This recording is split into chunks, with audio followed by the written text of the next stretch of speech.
G'day viewers, taking advantage of the nice weather to sit down and have a chat with you. Well look, when we talk about news topics, we normally make light and have a bit of a joke about things and rip on things. Take the piss, crack the gags, all that And kind of stuff. we usually avoid talking about things where people die because making jokes about that is cheapening the situation, and then we get a situation like the siege that happened in Sydney this week in Martin Place. Yeah. Now, a lot of people actually asked for us to comment on it, I guess in the hope that we might say something sensible or reassuring. We'll give it a go. Give it a shot. There's really, anyway. Yeah, I can't imagine anyone doesn't know about this. If you don't, the short version is a very bad person did a very bad thing. A guy took hostages in a coffee shop at gunpoint, and the resolution was not great. 2 hostages were killed, as was the gunman. That is the facts. That's where you could stop. You could actually just stop there, right? Anything beyond that, you're getting into the realm of guessing and editorializing. I mean, I don't even want to use the wanker's name. I hate this idea that these people who do this shit for attention get immortalized. And fuck that. Yeah. So it was bad. It upset a lot of people because it was such an everyday thing, going for a coffee, that upended so many people's lives. And aside from the actual worst bit of the people dying, I feel safe in saying the worst spin-off of it came from Rupert Murdoch and his media outlets. Ugly. At 2 o'clock on the day, which was right in the middle of the actual siege, the Sydney Daily Telegraph, a Murdoch rag, ran a special edition with the breathless, Islamic State seizes hostages, death cult taking over Sydney. Oh my God. That would have been The brown ugly. people are coming to eat your children. That would have been ugly and hateful and needlessly inflammatory if it was true. Yeah. The thing is, it wasn't. It was a lone person who wasn't actually associated with the Islamic State. And the thing is, anyone who wasn't a moron blinded by bigotry and hate knew that at the time. Yeah. Because the banner that was shown in the windows a couple of times was not the Islamic State flag. Nope. Not even close. No. Unless you go white squiggles on a black background always means the same thing. Oh, brown person writing. Do they really know what they're saying anyway? Poof. Now, it was a declaration of faith used by Muslims generally, but this style, putting the white lettering on the black background, has been associated with radicals and militarized radicals. It's known by various names. One of them translates as the Black Standard. That's the thing. It's so different to the IS flag.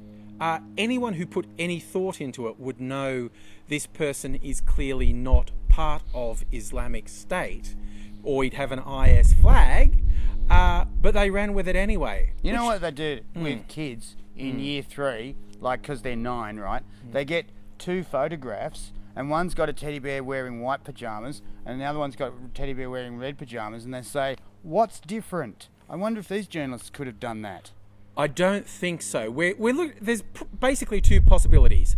The people who publish that paper are too stupid to pick up on something that's so obviously factually wrong and run with it, or they knew it was wrong and they ran with it anyway because they're hateful, evil scumfucks, and the circulation of their newspaper is more important than anything else. Okay. It is a Murdoch paper, isn't it? I wonder. And what here's it's the for. tip. If you want to know what's the guiding principle that could have defined this, after the siege was resolved, Rupert Murdoch himself tweeted, and I want to get this word for word right, this tells you the sort of sociopath that's behind the whole thing. He tweeted, Ost gets wake call with Sydney terror.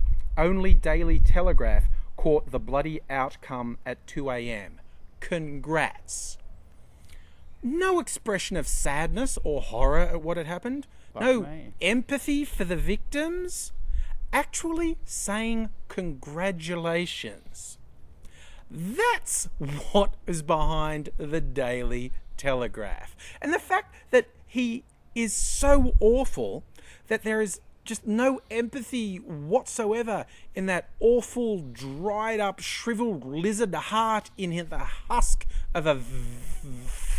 I'm just trying to come up with a bad enough word for him, and I can't. And it's fairly rare that Angry is speechless. Trust me on this one.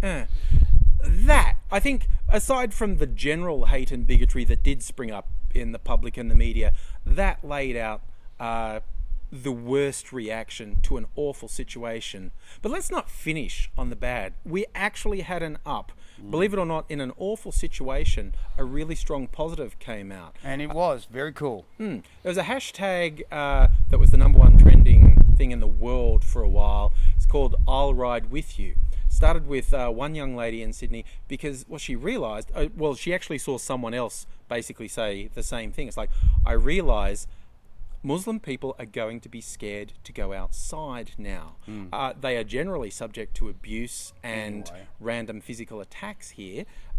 This is obviously going to make it worse because of the sort of idiot who can't tell the difference between, well, a piece of shit who deserves to be hated and a person who is innocent. And just being able to go, brown skin, wearing a head covering, fair game. Because that's really how you fight a hate group, by being worse than them, I think. Generally that's how it goes. So the hashtag I'll Ride With You started. People saying, if you wear religious garb and you're worried about being targeted and you travel the same way I travel, I'll ride with you. It was beautiful. It was magical.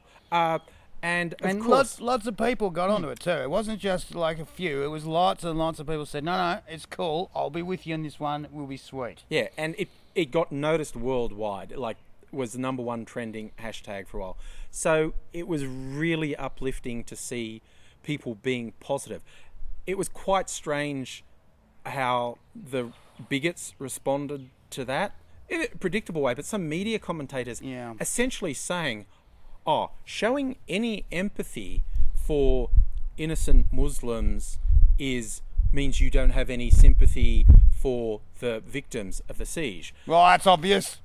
I think it's what they're saying is they're such fucking sociopaths. It's hard enough for them to care about one person. We wouldn't want to care about one person. I don't like it. If stand for the very concept that a person's empathy and goodwill to other humans is not a finite resource actually seems beyond their grasp. Angry, you can only do 1.5, and the half's got to be for you and your girlfriend. That's it.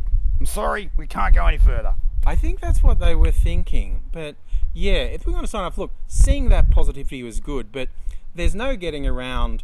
I think one of the reasons people were so enthralled by this is because we're fed we need to be scared of the Muslims, and this was like worst nightmares come to life. But another aspect was definitely like the people were just getting a coffee. It was very random, and it's such an everyday thing, and that really does bring home there are no guarantees in this world. No. Good things don't happen to good people, bad things don't happen to bad people. Things happen to people, and so many times you have no control over it. No, you don't. Ask me how. And I feel like a lot of people, the only way they get through life is by pretending that's not happening. But I think I'd actually take it as a positive. Yeah. Embrace it. Yeah. Knowing there is no guarantees. You don't know what tomorrow brings. If you get a tomorrow, you don't know if tomorrow's coming. I know. One of those meteors no one saw coming could smack into the planet and really upend things. We just talked to the dinosaur. Oh, sorry. So I feel like we should embrace that. Do something good today. Something good for yourself. Something good for someone else. And don't get dragged down by the negative. Don't let negative people dominate your life. No. Because that is a finite resource. You don't have a lot of time left. And you don't want to waste it on people who aren't worth it. So don't be scared of the fact there are no guarantees. Embrace it. Use that to say, I'm going to do a good thing today because who knows when the chance will come if I don't do it now. Don't wait till tomorrow to tell someone something nice. Yeah, and we'll start. We love you. We really do. We do. In fact, we do this because we enjoy it, but the bond we feel with the peeps out there in social media world. Very important to us. It is. And we appreciate everything we get from you. And we are going to aim to come back and do it some more. And we hope you come back and enjoy it some more. Thanks a lot, guys. Bye now.